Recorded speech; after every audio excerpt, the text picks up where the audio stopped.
just shot right by us. After the gold rush, we couldn't even see his dust.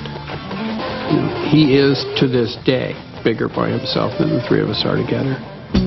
Neil's career was at a peak, but his personal life was still full of conflict. His marriage ended and he began experiencing severe back pain. He was told to rest and to wear a back brace. While visiting doctors, Neil met the actress Carrie Snodgrass, who had just been nominated for an Oscar for her performance in the film Diary of a Mad Housewife. Soon Carrie moved in with Neil on his Broken Arrow Ranch in Northern California, and he began writing songs for his next album, Harvest. You know, most of the record I had my back in a brace, then I ultimately ended up having surgery and getting it fixed. And I had a couple of slip discs, and if I moved the wrong way, it hurt.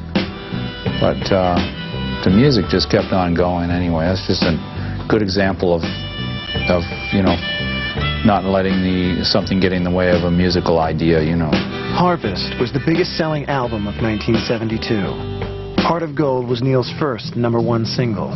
He had left the biggest group in America and not lost a step. I wanna live, I wanna give. I've been a miner for a heart of gold.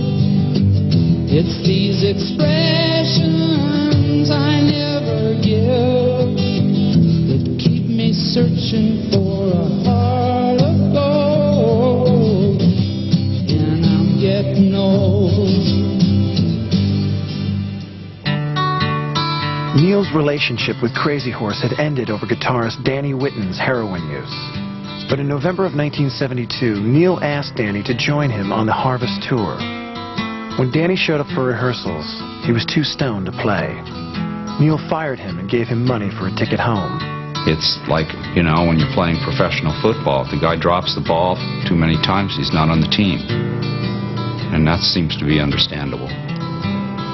So, it's the same thing with music. Whitten used his severance pay to buy heroin. He died of an overdose that very night. I've seen the needle and the damage done, a little part of it in everyone, but every junkie's like a setting sun.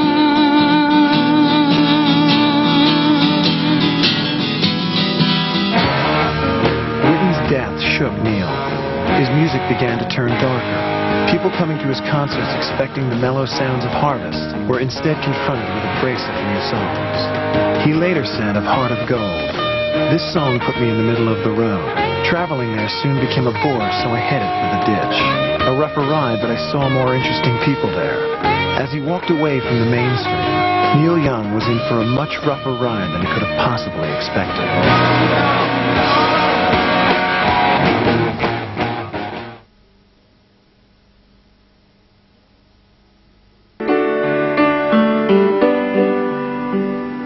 Well, I dreamed I saw the knights in armor coming, saying something about a queen.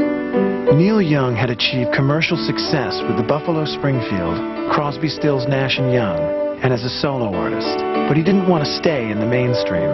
He spent most of 1972 working on a movie called Journey Through the Past. First films that I made, especially the first one, I made to get away from music, to do something that was a little out of the, you know, different from whatever I'd done so far. It was easy to make Journey Through the Past, which ended up distracting me from making music for about a year. I got so into it. So that was good to get away from making music, so that when I came back to making music that I was fresh. Tonight, tonight.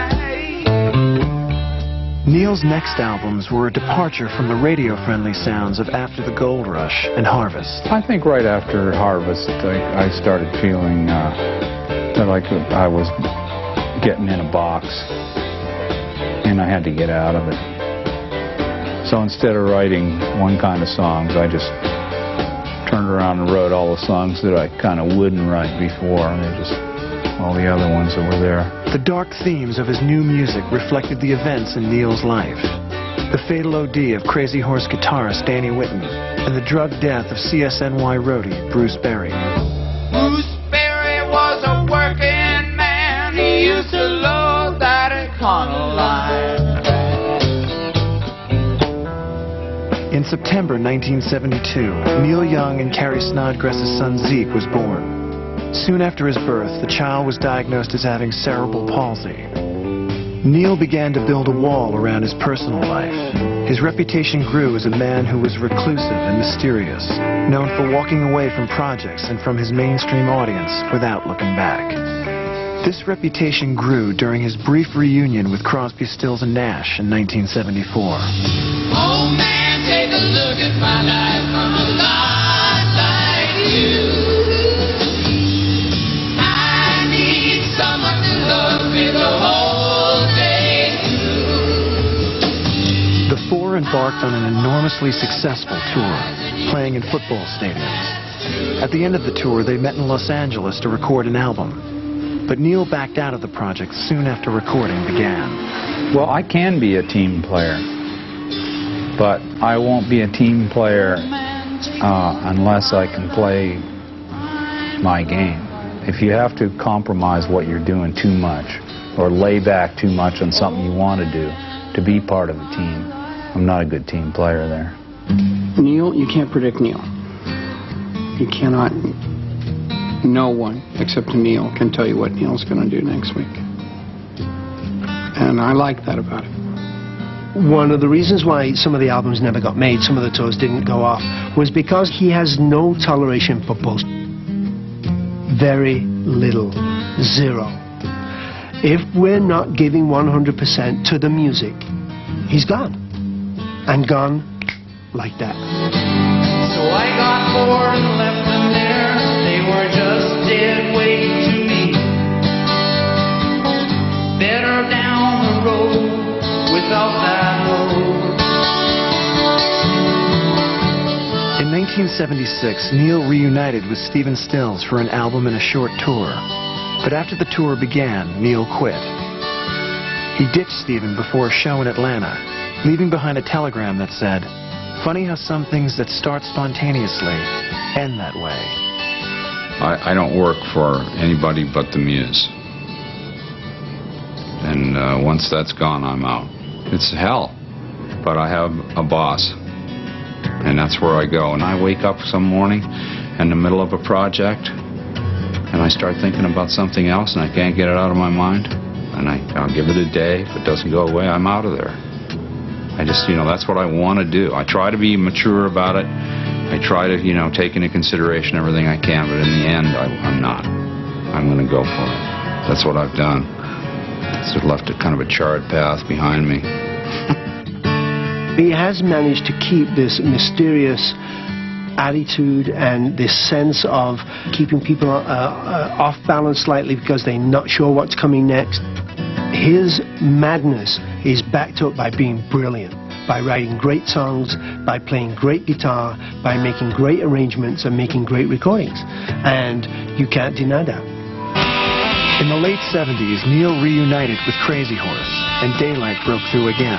Their new work won them both critical praise and commercial success. It's a simple group. It's a basic rock and roll band. It's all spirit and no technical ability. And there's a big power there.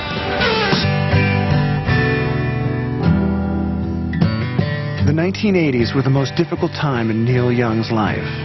It was a period when his devotion to his family pulled him away from his audience. In November 1978, Neil and Peggy gave birth to a son, Ben.